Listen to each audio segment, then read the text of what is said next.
Hello everyone, इस video में हम बात करेंगे सीटेट एग्जाम 2024 जो कि 21 जनवरी को होने वाला है। उसके लिए हम यहाँ पे प्रीवियस ईयर पेपर 1 डिस्कस करेंगे जो कि 2018 में आया हुआ था। ठीक है, तो यहाँ पे आप देख सकते हैं ये पूरा मेन बुकलेट है आपका, जिसमें यहाँ पे 5 सब्जेक्ट हैं। तो यहाँ पे मैं बाल विकास, गणित, पर्यावरण अध्ययन, भाषा फर्स्ट हिंदी और भाषा सेकंड हिंदी, इन 5 पार्ट को डिस्कस करेंगे। यहाँ पे संस्कृत का मैं बाद में और इंग्लिश का बाद में डिस्कस करूँगा। मेन पेपर जो हैं आपके पहले उनको डिस्कस करूँगा। ठीक है, तो सबसे पहला पार्ट यहाँ पे देख सकते हैं आप, भाग 1 बाल विकास व शिक्षण शास्त्र। इसमें सबसे पहला क्वेश्चन आइए देखते हैं। सबसे पहला क्वेश्चन दिया गया है, आनुवंशिकता और पर्यावरण की भूमिका के बारे में निम्नलिखित में से कौन सा कथन सत्य है। पहला है, विकास के कुछ पहलू आनुवंशिकता और कुछ अन्य पर्यावरण से अधिक प्रभावी होते हैं। ठीक है, तो ये मुझे थोड़ा ठीक लग रहा है। और देख लेते हैं ऑप्शन, सीखने और प्रदर्शन करने की बच्चे की क्षमता जीनों द्वारा पूरी तरह से निर्धारित की जाती है। तो ये तो बिल्कुल गलत है। जीन्स में कुछ चीज़ें हैं जो सीखने और प्रदर्शन, ये तो बच्चा अलग से सीखता है, तो ये गलत हो जाएगा। ठीक है, नेक्स्ट ऑप्शन देख लेते हैं इसमें। और क्या दिया है, इसमें दिया गया अच्छी देखभाल और पौष्टिक आहार बच्चे के किसी भी जन्मजात विकार को दूर कर सकता है। ये भी गलत है। जन्मजात विकार अगर कोई है तो वो अच्छी देखभाल और पौष्टिक आहार से वो ठीक नहीं हो सकता है। ठीक है, नेक्स्ट क्वेश्चन है, पर्यावरण केवल बच्चों के भाषा विकास में महत्वपूर्ण भूमिका निभाता है। तो ऐसा बिल्कुल नहीं है। केवल भाषा विकास में नहीं, उसके हेल्थ से रिलेटेड और ढेर सारी मानसिक क्रियाएं भी उस पर निर्भर होती हैं, पर्यावरण पे। ठीक है, तो जो आपका पहला ऑप्शन था वो सबसे ज़्यादा बेटर ऑप्शन था, तो यहाँ पे पहला राइट हो जाएगा। क्लियर है, विकास के कुछ पहलू आनुवंशिकता और कुछ अन्य पर्यावरण से अधिक प्रभावी होते हैं। ठीक है, नेक्स्ट क्वेश्चन देखते हैं। अगला क्वेश्चन दिया गया है, इसमें दिया गया निम्नलिखित में से कौन सा कथन पियाजे के सिद्धांत के अनुसार कहा नहीं जा सकता। याद रखिएगा, ऐसे टैग वर्ड को ध्यान रखिएगा। ठीक है, जिसमें निगेटिव है तो निगेटिव ढूंढिएगा। आप जल्दबाजी में पियाजे के अनुसार जो ऑप्शन लगेगा आप टिक करके चले जाओगे, तो इस चीज़ का ध्यान रखिएगा। यहाँ पे पियाजे ने देखिए पहला ऑप्शन दिया गया है, विकास गुणात्मक चरणों में होता है। बच्चे अपनी दुनिया के बारे में ज्ञान का निर्माण और उपयोग करते हैं। निरंतर अभ्यास से अभिगम होता है और बच्चे अपने पर्यावरण पर क्रिया करते हैं। तो ये जो जिन पियाजे थे उन्होंने इसके बारे में भी दिया था, और ये भी बोला था, ये भी बोला था, लेकिन इन्होंने इसके बारे में कुछ भी ऐसा नहीं बोला था। जो पियाजे का सिद्धांत था वो निरंतर अभ्यास से अधिगम होता है, यानी कि निरंतर अभ्यास से भी सीखा जा सकता है, ऐसा जिन पियाजे जी ने नहीं बोला था। तो यही वाला ऑप्शन पूछा गया। याद रखिएगा, निगेटिव में पूछा गया, कौन सा नहीं है, तो ये ऐसा उन्होंने नहीं बोला था। क्लियर है। नेक्स्ट क्वेश्चन, इसमें दिया गया है कि निम्नलिखित में से कौन सी पूर्व संक्रियात्मक विचार की एक सीमा नहीं है। यहाँ पे भी देखिए निगेटिव टैग वर्ड है, ध्यान केंद्रित करने की प्रवृत्ति, प्रतीकात्मक विचार का विकास और अहमन्यता और अनुक्रमणीयता। तो यहाँ पे जो अहमन्यता होती है, ईगोसेंट्रिज्म, ये होता है आपका जो पूर्व संक्रियात्मक विचार की एक सीमा नहीं है। ठीक है, क्वेश्चन थोड़ा सा 2018 का पेपर अच्छा खासा आया था, आप देख सकते हैं, इतने आसान क्वेश्चन नहीं है। अगला क्वेश्चन है, डैश के अलावा निम्नलिखित कारणों से खेल युवा बच्चों के विकास में एक महत्वपूर्ण भूमिका निभाता है। वे अपने शरीर पर निपुणता प्राप्त करते हैं। दूसरा, यह उनकी इंद्रियों को उत्तेजित करता है। तीसरा है, यह समय बिताने का एक सुगम तरीका है। चौथा है, वे एक नए कौशल हासिल करते हैं और सीखते हैं कि उन्हें कब उपयोग किया जाए। तो यहाँ पे फोर्थ का राइट आंसर हो जाएगा आपका थर्ड, यह समय बिताने का एक सुगम तरीका है। याद रखिएगा, के अलावा, फिर यहाँ पे टैग वर्ड आया हुआ है, ध्यान रखिएगा। ऐसे में बहुत गलती होगी, कह रहा है कि इसके अलावा कौन से कारणों से खेल युवा बच्चों के विकास में एक महत्वपूर्ण भूमिका निभाता है।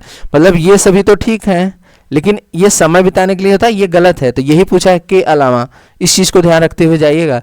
टैग वर्ड अगर आप ध्यान नहीं देंगे, निगेटिव में आ रहा है या फिर अलावा, ये सब ऐसे में तो जल्दबाजी में आप बिल्कुल आंसर गलत ही हो जाएगा आपका। ठीक है, निम्नलिखित में से कौन सा प्रश्न बच्चों को गंभीर रूप से सोचने के लिए आमंत्रित करता है। गंभीर रूप से, याद रखिएगा, गंभीर रूप से सोचने के लिए आमंत्रित करता है। क्या आप इसका उत्तर जानते हैं। दूसरा है, सही जवाब क्या है। तीसरा है, क्या आप इसी तरह की स्थिति के बारे में सोच सकते हैं। विभिन्न तरीकों से हम इसे कैसे हल कर सकते हैं। ये सृजनात्मकता का लक्षण है। तो यही बच्चों को सबसे गंभीर रूप से सोचने के लिए आमंत्रित करेगा, यानी कि फिफ्थ का जो राइट आंसर होगा वो फोर्थ हो जाएगा। क्लियर है। विभिन्न तरीके से सोचना यानी कि सृजनात्मकता का ही तो लक्षण होता है। जो बच्चा सृजनात्मक होता है वो विभिन्न तरीके से अच्छे तरीके से सोच सकता है, अलग अलग मतलब इट मीन्स अगर एग्जांपल लिया जाए तो एक क्वेश्चन को कई तरीके से अगर सॉल्व करने के मेथड की बात कर लें तो ये आपका एग्जाम्पल हो जाएगा सृजनात्मकता का। अगला क्वेश्चन है, निम्नलिखित में से कौन सा विकल्प प्रगतिशील शिक्षा का सबसे अच्छा वर्णन करता है? इसमें है करके सीखना, परियोजना विधि, सहयोग से सीखना। तो ये थोड़ा मुझे बिल्कुल सही लग रहा है। आगे देख लेते हैं, थीमेटिक इकाइयाँ, नियमित इकाइयाँ, ये सब बहुत ज़्यादा मायने नहीं रखती। फिर यहाँ पे व्यक्तिगत अधिगम, क्षमता समूह बनाना, छात्रों की लेवलिंग, ये भी कुछ ज़्यादा मायने नहीं रखती। परियोजना विधि, क्षमता समूह बनाना, रैंकिंग। तो सबसे बेस्ट ऑप्शन जो होता है करके सीखना। अगर आप करके कोई चीज़ सीख रहे हो तो वो सबसे बेस्ट माना जाता है। और परियोजना विधि और सहयोग के द्वारा, ये सारी चीज़ें लगभग मतलब प्रैक्टिकली के तौर पर आ रही हैं। तो आपका 6th का राइट आंसर फर्स्ट हो जाएगा। नेक्स्ट क्वेश्चन अगला दिया गया है, इसमें प्रगतिशील शिक्षा के बारे में निम्नलिखित में से कौन सा कथन बताता है कि शिक्षा स्वयं ही जीवन है? तो यहाँ पे 7th का राइट आंसर हो जाएगा 3rd। स्कूलों में शिक्षा सामाजिक और प्राकृतिक दुविधा को प्रतिबिंबित करें।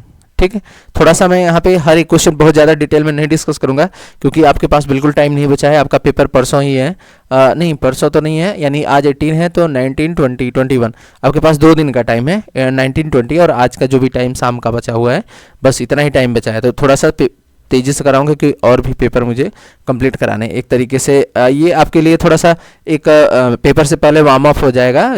आप सब लोगों ने लगभग ये सारे पेपर तो एक बार बना ही लिए होंगे। मुझे नहीं लगता कि किसी का छूटा होगा, लेकिन फिर भी मैं एक बार रिवाइज करा दे रहा हूँ। जिन्होंने नहीं किया होगा वो कर सकते हैं। अगला क्वेश्चन है, कोहलबर्ग के सिद्धांत के योगदान के रूप में निम्नलिखित में से किसे माना जाता है? तो जो कोहलबर्ग का सिद्धांत है, इसका मैं डायरेक्ट आंसर बता रहा हूँ, ये पहला ही इसका राइट आंसर है। उनके सिद्धांत ने संज्ञात्मक परिपक्वता और नैतिक परिपक्वता के बीच एक सहयोग का समर्थन किया है। ठीक है, तो जो स्टेटमेंट है जैसे किसी साइंटिस्ट के थ्रू वो डायरेक्ट मैं बता दूंगा क्योंकि उसका आंसर वही होगा, ये आपको पता होना चाहिए। निकटवर्ती विकास का क्षेत्र संदर्भित करता है, तो यहाँ पे निकटवर्ती विकास का क्षेत्र ये आई थिंक वाइगोत्स्की ने दिया था, आपने देखा होगा। निकटवर्ती विकास का क्षेत्र लगभग यही था जो, और इन्होंने वाइगोत्स्की ने सामाजिक व सांस्कृतिक सिद्धांत भी दिया था और भाषा पे इन्होंने ज़्यादा बल दिया था और बच्चों को सामाजिक स्तर से सिखाना, इस पे भी वाइगोत्स्की ने काफ़ी बल दिया था। यहाँ से एक क्वेश्चन 100% आना ही आना है। ठीक है, तो ये जो निकटवर्ती विकास का क्षेत्र होता है, ये होता है कि एक संदर्भ को जिसमें बच्चे सहयोग से सही स्तर के साथ कोई कार्य लगभग स्वयं कर सकते हैं। तो ये आपका राइट आंसर 3rd हो जाएगा। ठीक, 10 नंबर देखेंगे, एक उभयलिंगी व्यक्तित्व क्या होता है? स्त्री लक्षणों वाले पुरुषों को संदर्भित करता है और में आमतौर पर माने गए मर्दाना और स्त्री गुणों का समायोजन होता है। में दृढ़ और अहंकारी होने की आदत है। समाज में प्रचलित रूढ़िवादी लिंग भूमिकाओं का पालन करता है। तो यहाँ पे क्वेश्चन नंबर 10 का राइट आंसर हो जाएगा 2nd। में आमतौर पर माने गए मर्दाना और स्त्री गुणों का समायोजन होता है जो उभयलिंगी होते हैं। ठीक है, एक उभयलिंगी व्यक्तित्व जो होता है ये आमतौर पर माने गए मर्दाना और स्त्री गुणों का समायोजन दोनों का मिला करके ही लगभग रहता है। ठीक है, अगला देखते हैं, इसमें दिया गया है कि बच्चे डैश को छोड़कर, किसको छोड़कर बोला है? इसको छोड़कर अन्य सभी के द्वारा लिंग भूमिकाएं ग्रहण करते हैं। तो देखिए, मीडिया के द्वारा लिंग भूमिका ग्रहण किया जाता है, सामाजिकरण के द्वारा भी किया जाता है और संस्कृति के द्वारा भी किया जाता है। एक ऐसा है जो ट्यूशन है, इसके द्वारा जो है छोड़कर सभी अन्य के द्वारा भूमिकाएं ग्रहण करते हैं। तो यहाँ पे बच्चे लिंग भूमिकाएं ग्रहण करते हैं। तो यहाँ पे ट्यूशन, यही यहाँ पे निगेटिव में पूछा है, छोड़कर किसको, मतलब किसके द्वारा होता है? तो ये तो तीनों के द्वारा होता है, किसके द्वारा नहीं होता? तो आपका राइट आंसर जो होगा, ये आपका आंसर आपका ट्यूशन हो जाएगा, यानी कि 4th ऑप्शन हो जाएगा। ठीक है, नेक्स्ट क्वेश्चन, अगला क्वेश्चन है आपका, इसमें दिया गया कि मानकीकृत परीक्षणों की आलोचनाओं में एक यह है कि वे मुख्य रूप से मुख्यधारा की संस्कृति का प्रतिनिधित्व करते हैं और इसलिए पक्षपाती हैं। उनकी भाषा को समझना मुश्किल है। तीसरा है परीक्षण बड़ी आबादी पर लागू नहीं किया जा सकता। और चौथा है वे बच्चे की क्षमता की स्पष्ट तस्वीर नहीं देते हैं। तो मानकीकृत परीक्षणों की आलोचनाओं में एक यह है कि वे मुख्य रूप से मुख्यधारा की संस्कृति का प्रतिनिधित्व करते हैं और और इसलिए पक्षपाती हैं। तो यहाँ पे 12 का राइट आंसर पहला ही हो जाएगा, फर्स्ट। नेक्स्ट क्वेश्चन, इसमें दिया गया है कि आपका एकाधिक बुद्धिमानी का सिद्धांत। एकाधिक बुद्धिमानी यानी एक से अधिक, तो सिंपल से देख लीजिए, बुद्धि कई प्रकार की हो सकती है, तो यही आपका राइट आंसर। एकाधिक बुद्धिमानी यानी कि एक से अधिक बुद्धिमानी यानी कि बुद्धि कई प्रकार की होती है, यह सिद्धांत यही बताता है। ठीक है।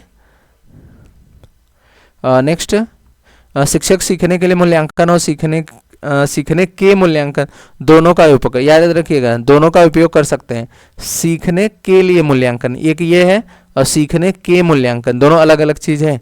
तो कह रहा है कि उपयोग कर सकते हैं बच्चों की प्रगति और उपलब्ध स्तर को जानने के लिए, बच्चे को सीखने की ज़रूरतों को जानने में और तदनुसार शिक्षण रणनीति का चयन करने में। तो ये वाला मुझे लग रहा है कि बच्चों की प्रगति और उपलब्धि स्तर को जानने में। तो दोनों ऑप्शन लगभग ठीक ठाक हैं। तो यहाँ पे जो बोर्ड की तरफ से आंसर दिया गया था वो पहला ही दिया गया था, बच्चों की प्रगति और उपलब्धि स्तर को जानने में। ठीक है। जैसे बच्चे को मूल्यांकन इसलिए किया जाता है कि बच्चे की प्रगति कैसी चल रही है और उसकी उपलब्धि क्या है, और यहाँ पे बच्चे के सीखने की ज़रूरतों को जानने, ज़रूरत क्या है इसके लिए ज़्यादा इंपॉर्टेंस नहीं दिया जाता, ज़रूरत यहाँ पे आ गई इसलिए ये वाला गलत हो जाएगा। और अंतरालों में बड़े प्रदर्शन का आकलन करने और प्रदर्शन को प्रमाणित करने, ये तो गलत ही है। और बच्चों की प्रगति की निगरानी करने और उसके सीखने के अंतराल को भरने के लिए उचित लक्ष्य निर्धारित करने में, तो ये भी आपका गलत ही है। ठीक। नेक्स्ट क्वेश्चन, इसमें दिया गया है कि निम्नलिखित में से कौन सा सतत और व्यापक मूल्यांकन से संबंधित नहीं है। फिर आ गया आपका नहीं है, तो इसे भारत के शिक्षा के अधिकार अधिनियम के द्वारा अनिवार्य किया गया है। यह शिक्षण अधिगम प्रक्रिया का एक अभिन्न अंग है। यह विभिन्न शिक्षा क्षेत्रों में बच्चों की उपलब्धि पर केंद्रित है। तो ये तो बिल्कुल नहीं होता, ये समावेशी जो सतत और व्यापक मूल्यांकन होता है उसकी उपलब्धि को नहीं बताता है। तो 15 का यह विभिन्न शिक्षा क्षेत्रों में बच्चों की उपलब्धि पर केंद्रित है। हाँ ठीक, ये भी ठीक ही है, जैसे क्योंकि जो सतत और व्यापक होता है मूल्यांकन, ये बच्चे क्या उपलब्धि हासिल कर रहे हैं इस पर भी डिपेंड करता है।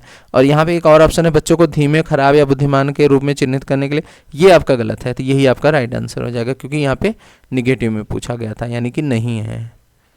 अगला क्वेश्चन है बच्चे में प्रतिभाशालिता के कारण हो सकती है आनुवंशिकता और वातावरण के बीच एक अंतःक्रिया, एक संसाधन समृद्ध वातावरण, सफल माता पिता और एक अनुशासित दिनचर्या। तो यहाँ पे 16 का राइट आंसर हो जाएगा फर्स्ट, आनुवंशिकता और वातावरण के बीच ये अंतःक्रिया। ठीक है। अगला क्वेश्चन देखते हैं।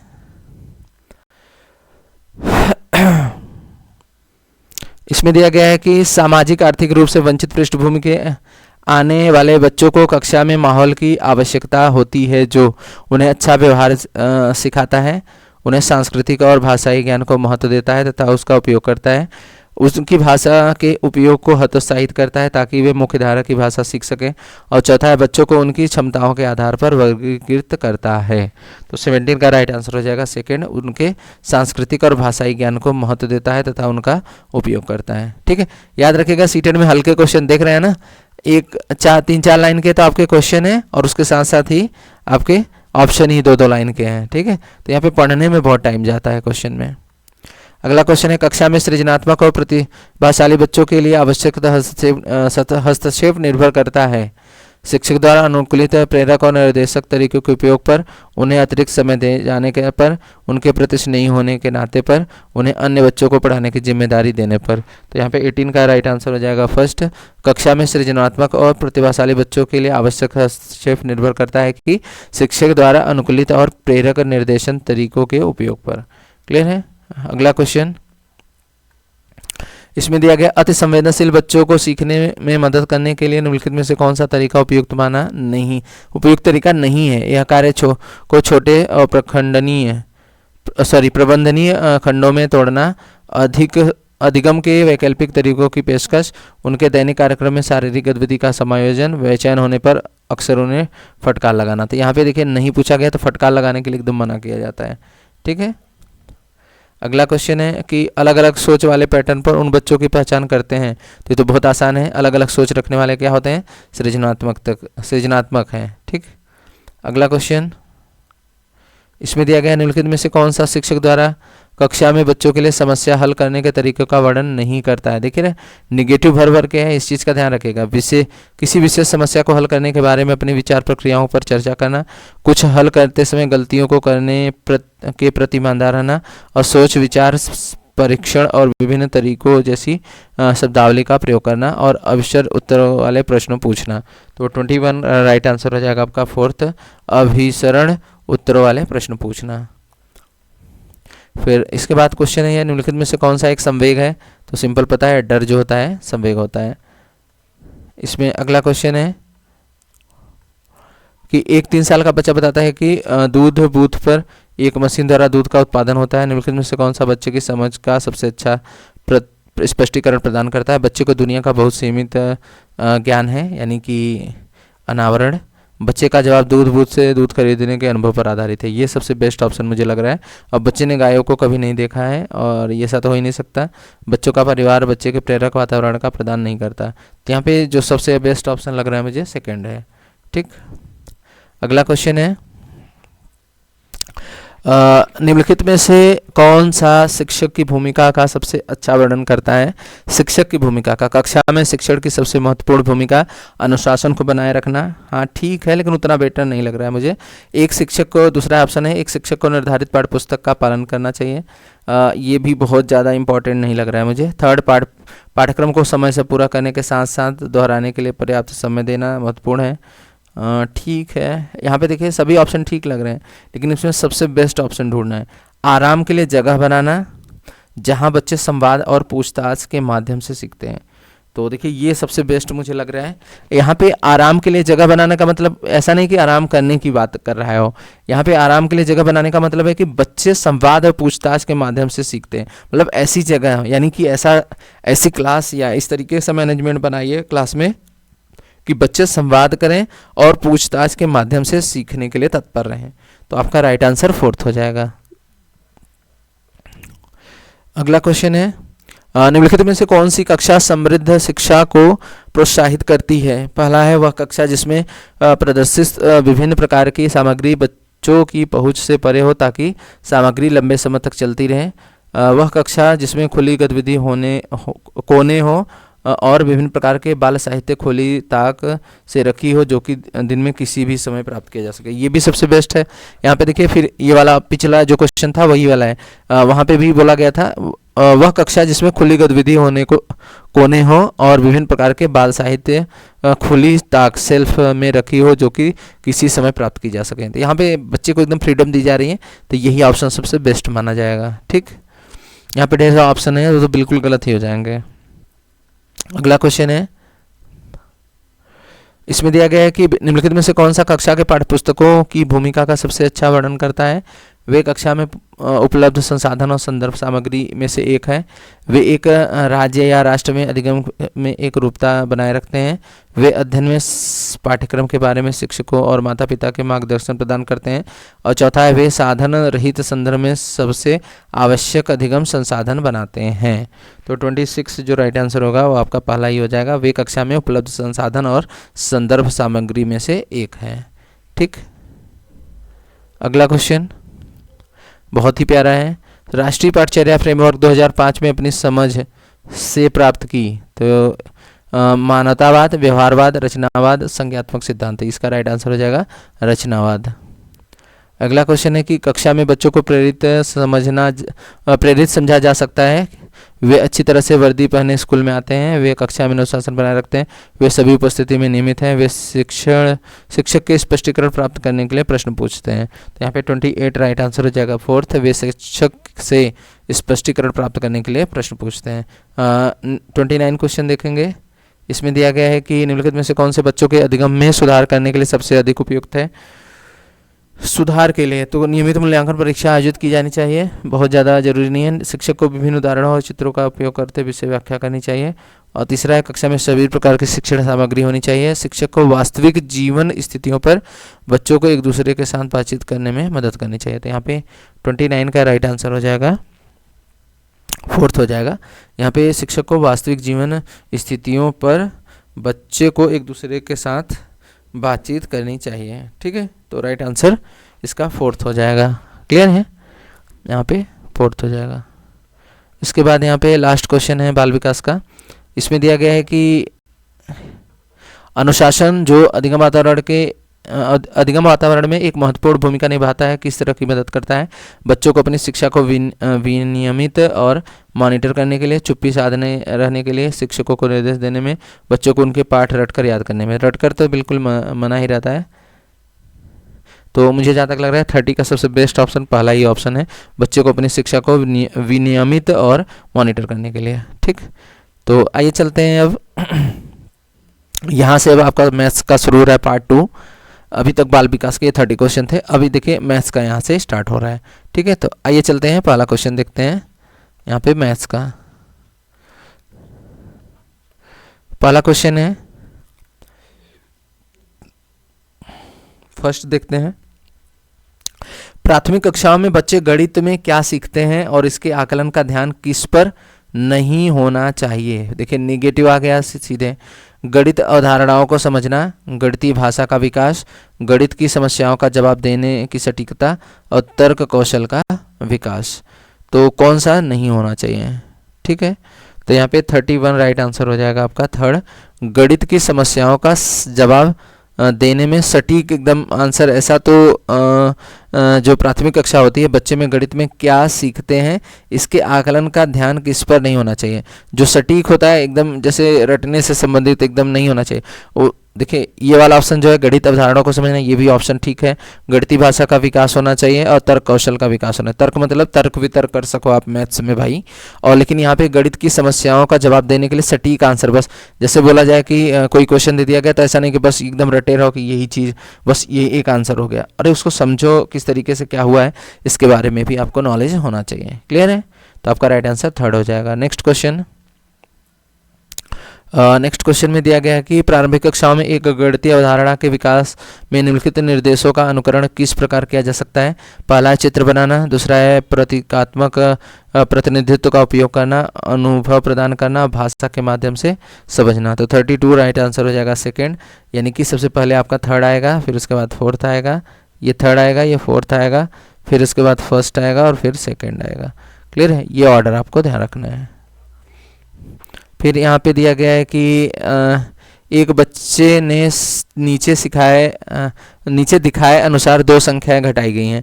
तो यहाँ पे देखिए बच्चे ने क्या किया है, इसी को बोरो लेना चाहिए था, वैसे 13 - 7 करना था। ठीक है, तो लेकिन इसने क्या किया, 7 - 3 4 कर दिया है और 8 - 2 6 कर दिया है। तो इसने इस तरीके से सोच के कर दिया था। निम्नलिखित में से कौन सा कथन बच्चे के घटाव को सीखने का बोध कराता है? तो ये थोड़ा जो गलती हुई है बच्चे की, तो उसमें बच्चे को घटाव की प्रक्रिया का स्थानीय मान के बारे में गलत धारणाएं हैं।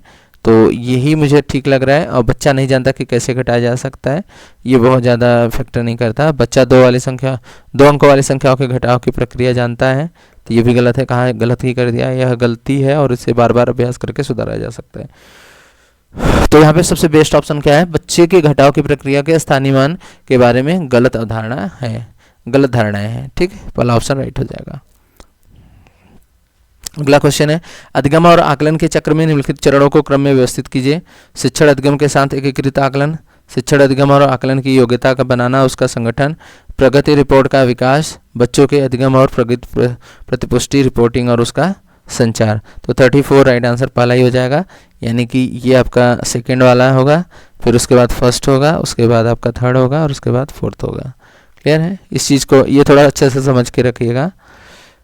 फिर इसके बाद देखिए नेक्स्ट क्वेश्चन, रोमन अंकों का उपयोग आमतौर पर हिंदू अरबी अंकों जैसी संख्याओं के लेखन में क्यों नहीं किया जाता है? रोमन अंक स्थानीय मान का नियोजन नहीं कर सकते, इसलिए इन अंकों का उपयोग करने में गणना करना मुश्किल होता है। यही आपका राइट आंसर हो जाएगा इसमें। ठीक,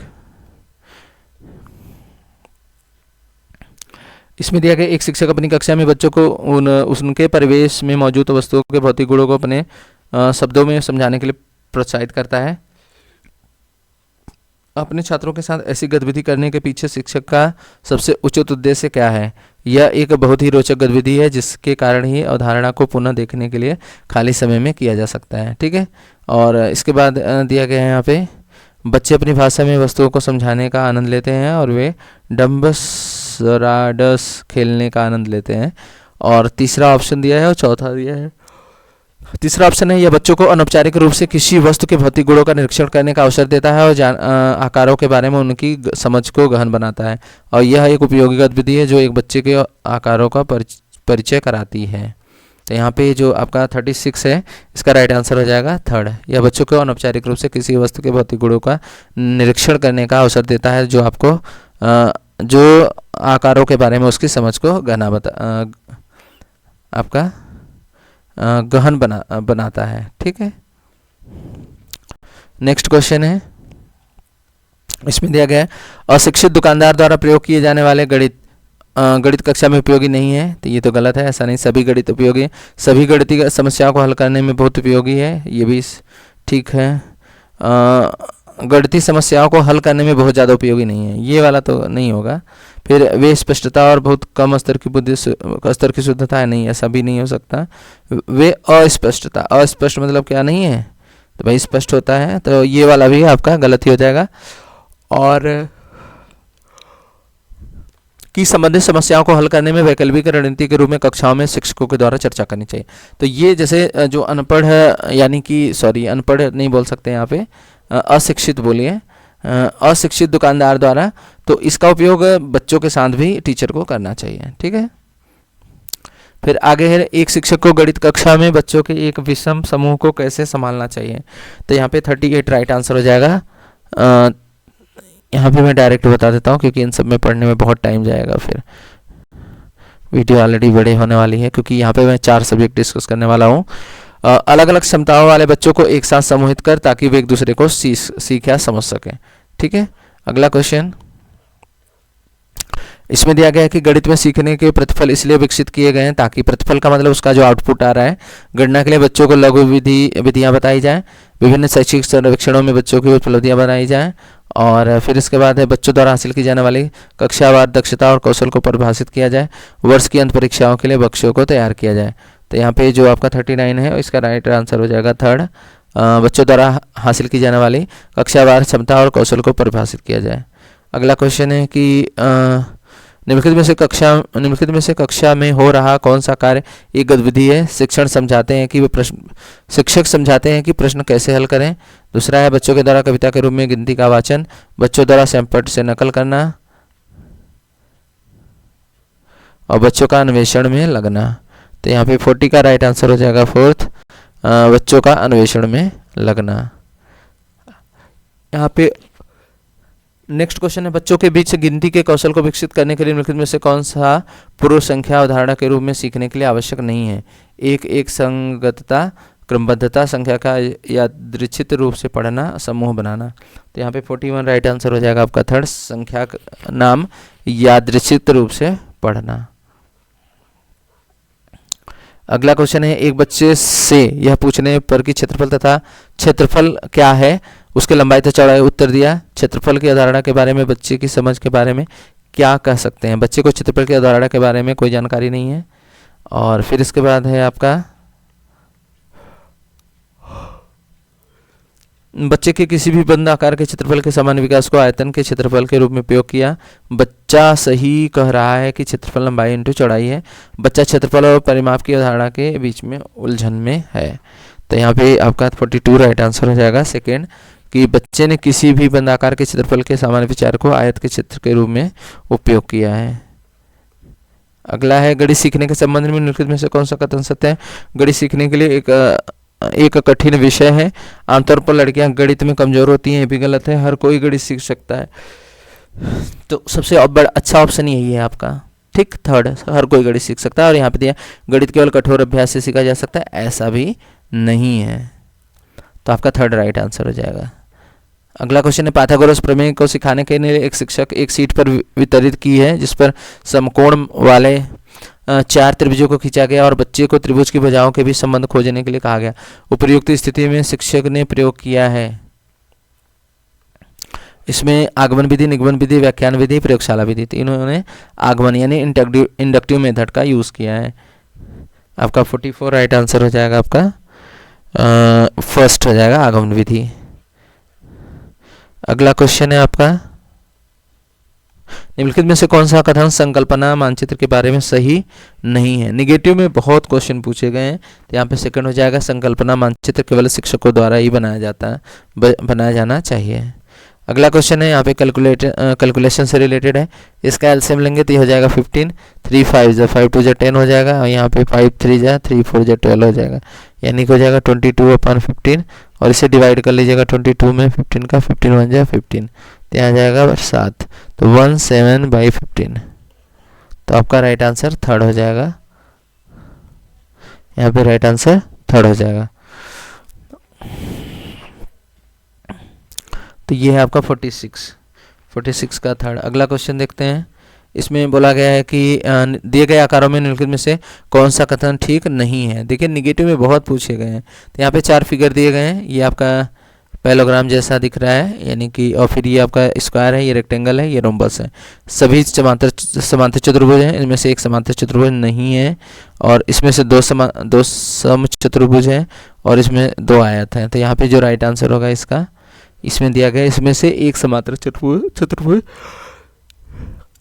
नहीं है। ठीक है, तो आपका राइट आंसर सेकंड हो जाएगा। इसकी थ्योरी आपको अच्छे से पढ़नी पड़ेगी। फिर आगे दिया गया निम्नलिखित में से कौन सा 11,1111 संख्या प्रदर्शित करता है? यानी कि 11,000, फिर 1111, ये प्लस कर दीजिए 1 1 1 2 1 12 1 1 1, तो आपका राइट आंसर ये हो जाएगा सेकंड। अगला क्वेश्चन, फिर इसमें दिखाया गया है कि बिंदु ए और बी के बीच नीचे दिखाई गई नंबर रेखा पर संख्याओं का प्रतिनिधित्व करते हैं। ए और बीच नीचे दिखाई गई नंबर रेखा पर संख्याओं का प्रतिनिधित्व करते हैं, यानी कि A and B represent the number on the number line as shown in the below. फिर पूछा गया कि ए और बीच की भी दूरी पूछा गया है, यहाँ से यहाँ तक की दूरी। तो याद रखिएगा ये 39,000 जो है, और ये 25,000 है। इनको माइनस करेंगे तो 1, देखिए कितने पार्ट आ रहे हैं, 1 2 3 4 5 6 7 8 9 10 11। तो 11 और ये 2000 का गए, 2000 का एक गैप हो जाएगा, मतलब ये लेंथ जो है इनके बीच का। अगर इसको माइनस कर देंगे तो ये आ रहा है आपका, देखिए 39,000 और यहाँ पे 25,000 000, यहाँ 4 आ गया 1, 1400 आ रहा है। तो 7 पार्ट है इसमें, तो 7 2 जा कितना आ रहा है 1400। ठीक है, सॉरी 14,000, 1 2 3, हाँ 14,000। तो यहाँ पे 2-2 का गैप आ रहा है। तो जैसे यहाँ पे कितने गैप हैं देखा जाता है, 1 2 3 4 5 6 7 8 9 10 11। तो 11 × 2 कितना हो जाएगा 22,000। तो आपका जो राइट आंसर होगा ये हो जाएगा 22,000। यहाँ पे आपका राइट आंसर 4th हो जाएगा। क्लियर है। अगला क्वेश्चन है कि 3 होल 1/4 kg चीनी में 1/16 kg चीनी के कितने पैकेट बनाए जा सकते हैं? तो ये देखिए मल्टीप्लाई कर दीजिएगा, 12 13/4 हो जाएगा, और उससे डिवाइड कर दीजिएगा 1/16, तो हो जाएगा 13/4 × 16/1, 4 4 जा 16 और 13 4 जा 52। तो आपका राइट आंसर फर्स्ट हो जाएगा। क्लियर है। यहाँ पे देखिए, यहाँ पे बोला गया हरीश ने 18:40 बजे अपनी यात्रा शुरू की और 22:20 बजे समाप्त की। यात्रा पूरा कितने लगा समय? तो देखिए यहाँ से ये आपका 12 होता है, ये 3, ये 6 और यहाँ पे 9, 1 2, मैं यहाँ पे ले रहा हूँ 7 हो गया, 8 हो गया, 9 10 11 12। तो यहाँ पे बोला गया 18:40 है, यानी 6:40 की बात हो रही है, 6:40। ठीक, और 22:20 यानी कि ये 18 होता है, 19 20 21 22, 10 पे हो रहा है, 10 20, यहाँ पे 10 20 पे आपका समाप्त की जा रही है। तो यानी कितने हो गए 640 यानी 7 से 8, 8 से 9, 9 से 10, ये तो आपका 3 आवर हो गया। ठीक है। अब देखिए यहाँ पे बोला है 640, तो 640 यानी कि इस पे ये छोटी वाली घड़ी होगी, सॉरी जो इसकी ये सुई होगी ये बड़ी वाली होगी 640 है, सॉरी ये छोटी वाली होगी, और जो बड़ी वाली सुई होगी वो होगा 40 यानी 40 पे। तो इधर कितना बचा, 5 10 15 20, 20 मिनट तो इधर बच गया, 20 मिनट ये। और यहाँ पे जब 22 20 हो रहा है, 22 20 का मतलब इसमें भी ये 20 मिनट है, तो कितना हो गया, 20 और 20 40 मिनट हो गया। तो ये 3 आवर 40 मिनट का टाइम लेगा। ठीक है, तो आपका राइट आंसर फर्स्ट हो जाएगा। अगला क्वेश्चन दिया गया 200 मिलीलीटर और 300 मिलीलीटर वाले माप वाले बर्तनों का उपयोग कर 2000 मिलीलीटर आयतन की एक बाल्टी भरनी है। 200 मिलीलीटर और 300 मिलीलीटर के बर्तनों का द्वारा क्रमशः बाल्टी भरने के लिए बर्तनों के निम्नलिखित संयोजनों में से कौन सा नहीं है। तो देखिए यहाँ पे हमें लाना है 2000 मिलीलीटर, तो ये 200 एक बर्तन है 200 मिलीलीटर का, एक 300।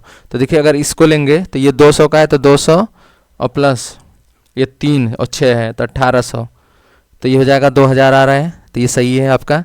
इसमें लेंगे 4 4, तो ये हो जाएगा 800 और ये हो जाएगा 1200, तो ये भी आपका हो जाएगा 2000।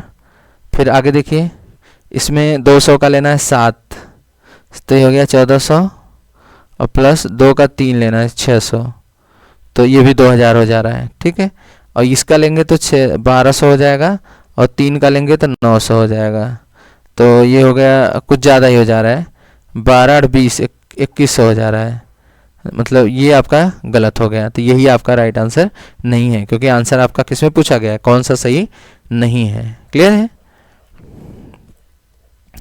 अगला क्वेश्चन 53 में दिया गया है कि ये 7.1 इंटू 3.85 अपॉन 9.09, इसको पूरा कैंसिल करेंगे तो ये वैल्यू इसके इक्वल आ जाएगी, 7 इंटू 4 अपॉन 9, मतलब इसको इंटू करके डिवाइड करेंगे और इसको सॉल्व करेंगे, दोनों की वैल्यू लगभग, जैसे इसका मान लीजिए एक एग्जांपल ले रहे हैं 2.45 आ रहा है, तो इसको भी सॉल्व करेंगे तो 2.45।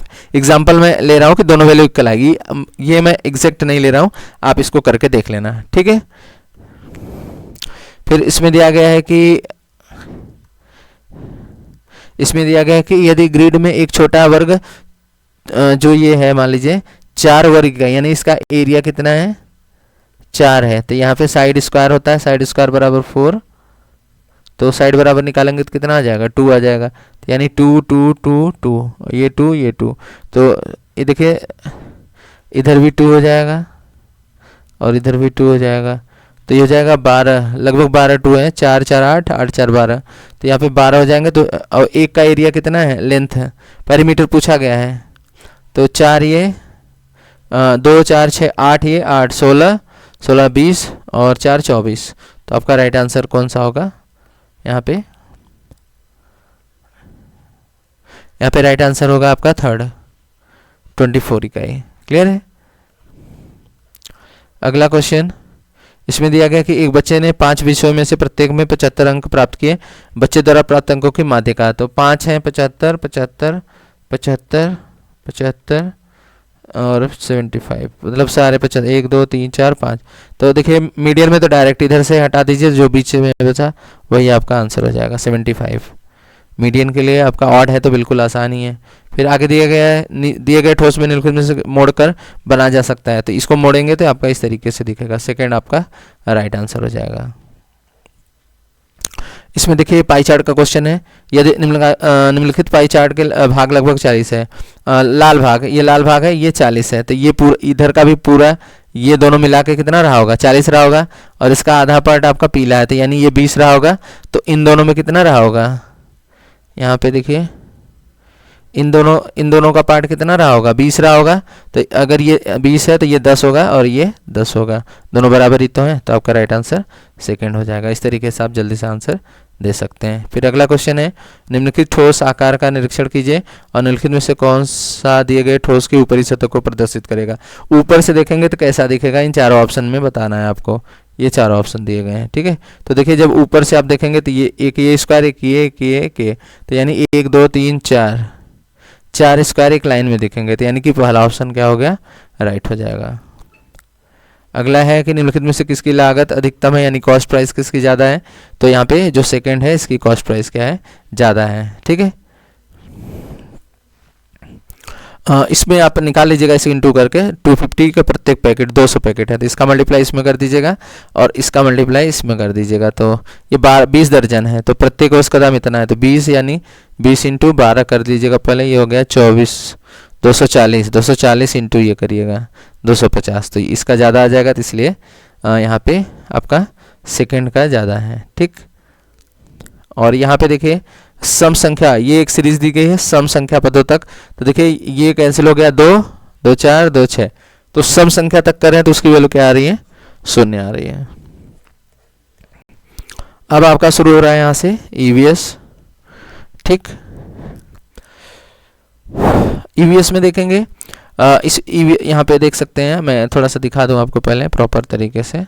यहाँ पे देखिए भाग थर्ड है पर्यावरण अध्ययन, तो इसमें देखिए क्या है, इसमें पहला क्वेश्चन है भारत में बिहार के सापेक्ष जम्मू कश्मीर और गोवा की स्थिति क्या है, पूर्व पश्चिम, पश्चिम और पूर्व, उत्तर पश्चिम और दक्षिण पश्चिम, और दक्षिण पश्चिम और पूर्व पश्चिम। तो इसका राइट आंसर होगा थर्ड, उत्तर पश्चिम और दक्षिण पश्चिम। भारत में बिहार के सापेक्ष जम्मू कश्मीर और गोवा की स्थिति क्या है, उत्तर पश्चिम और दक्षिण पश्चिम। ठीक है, नेक्स्ट क्वेश्चन, वाष्पीकरण की प्रक्रिया निम्नलिखित में से किस स्थिति में सबसे धीमी होगी, तो सतह क्षेत्र और तापमान दोनों की वृद्धि, सतह क्षेत्र बढ़ता है लेकिन तापमान घटता है, सतह क्षेत्र घटता है लेकिन तापमान बढ़ता है, सतह क्षेत्र और तापमान दोनों में कमी अगर हो रही है, यानी कि जैसे ज़्यादा कम कर दें, जैसे इतना ज़्यादा है तो ज़्यादा इवेपोरेशन होगा, और कम ये एरिया कम कर देंगे तो ये कम इवेपोरेशन होगा, और टेम्परेचर भी कम हो जाए तो और कम इवेपोरेशन होगा। तो कह रहा है कि सबसे धीमी गति, तो ये आपका राइट आंसर फोर्थ हो जाएगा। फिर आगे दिया गया है कि स्थानों, दूरियों और दिशाओं की सापेक्ष स्थिति को समझने की क्षमता, दिशात्मक कौशल, चित्रण कौशल, स्थितीय कौशल, ग्राफिक कौशल। इसका राइट आंसर सेकंड हो जाएगा, चित्रण कौशल।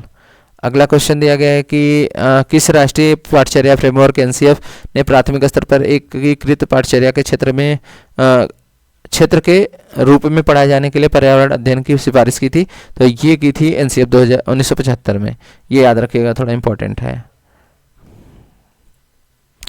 अगला क्वेश्चन है भारत में किस क्षेत्र में स्थानांतरित खेती करने का रिवाज है, उत्तर पूर्वी क्षेत्र, दक्षिणी क्षेत्र, उत्तरी पश्चिमी क्षेत्र, दक्षिणी पूर्वी क्षेत्र। तो 65 का राइट आंसर हो जाएगा फर्स्ट। ठीक, तो यहाँ पे उत्तर पूर्वी क्षेत्र। अगला क्वेश्चन, इसमें दिया गया है नदी बांधों से उत्पन्न जल विद्युत के लिए निम्नलिखित में से कौन सा कथन सत्य नहीं है, कौन सा नहीं है, तो 66 का राइट आंसर हो जाएगा यहाँ पे फर्स्ट ही हो जाएगा। यहाँ पे बांध टिकाऊ विकास को प्रोत्साहित करते हैं, ये आपका सही नहीं है। ठीक है, और यह पानी या हवा को प्रदूषित नहीं करता, ये ठीक है। जल विद्युत सुविधाओं में बड़े पर्यावरणीय प्रभाव हो सकते हैं, ठीक है। और बांध स्वदेशी लोगों को अपनी नदी की जीवन रेखाओं से अलग करते हैं, ये भी आपका ठीक है।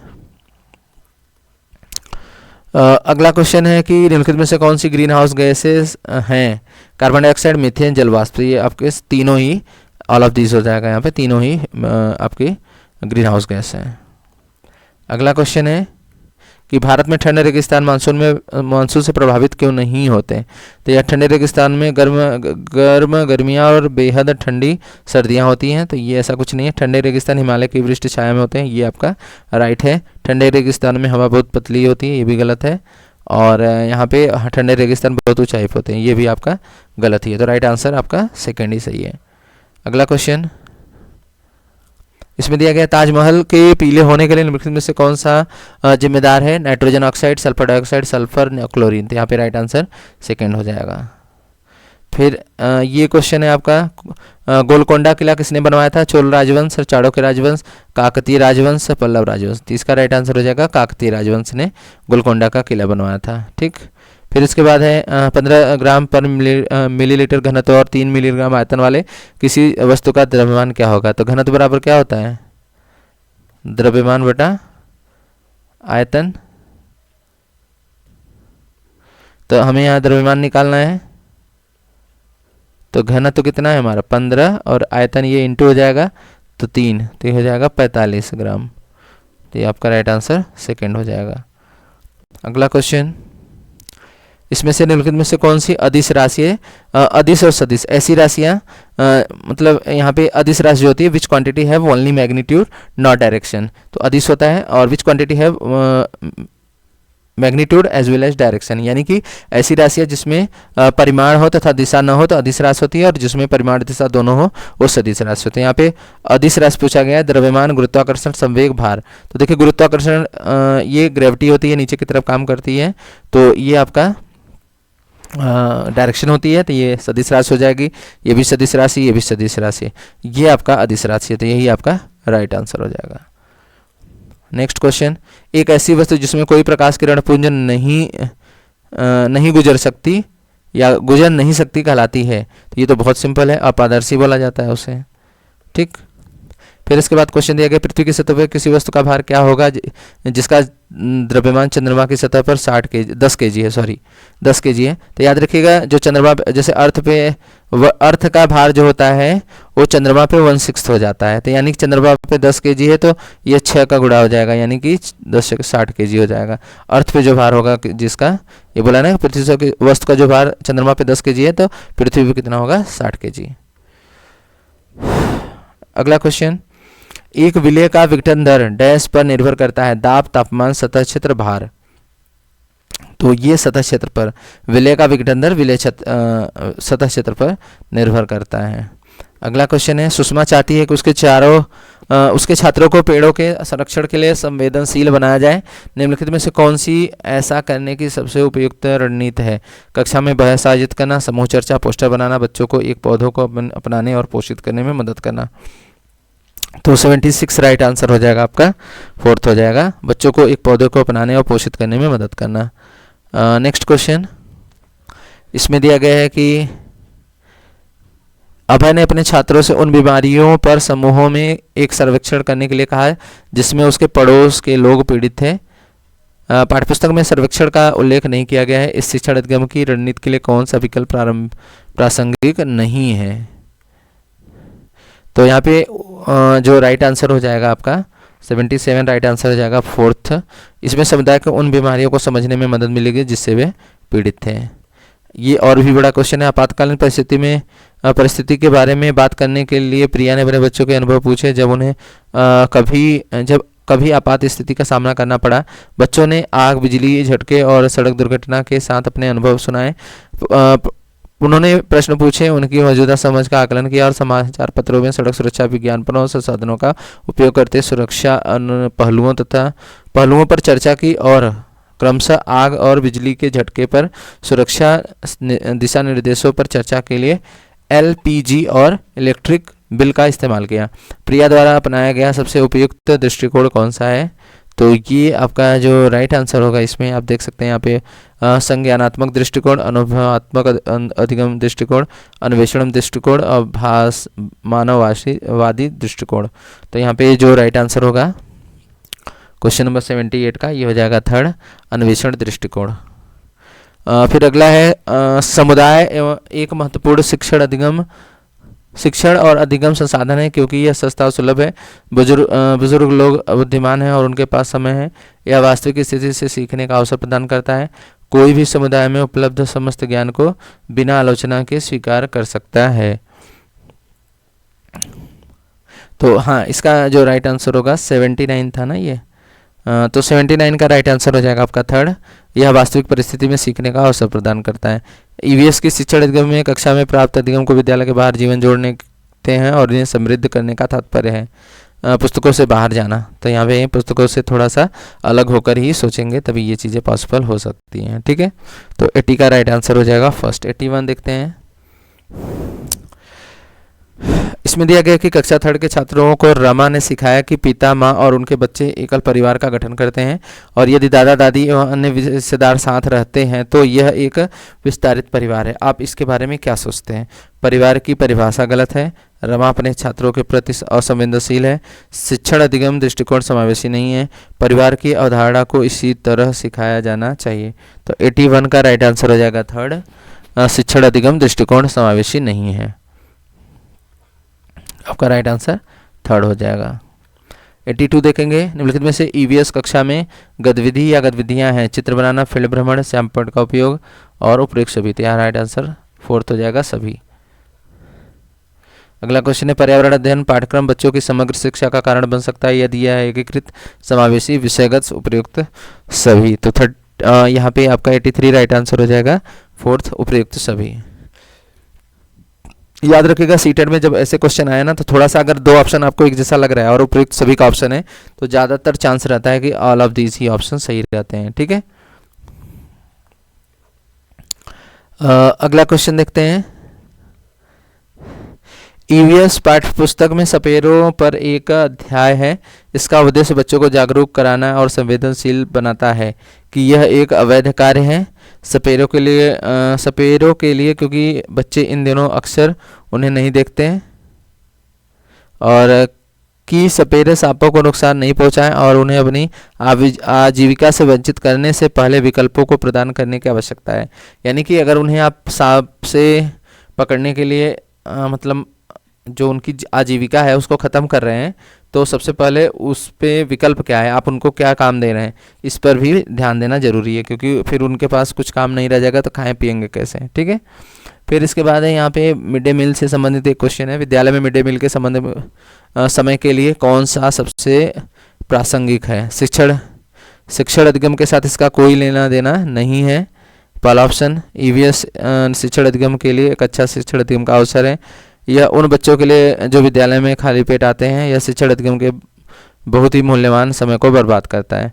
तो 85 का राइट आंसर हो जाएगा दूसरा, यह ईवीएस शिक्षण अधिगम के लिए एक अच्छा शिक्षण अधिगम का अवसर है क्योंकि वहाँ पे ईवीएस से संबंधित ही कार्य होते हैं। ठीक है, फिर आगे पर्यावरण अध्ययन के संदर्भ में बोझ के बिना सीखना क्या बताता है?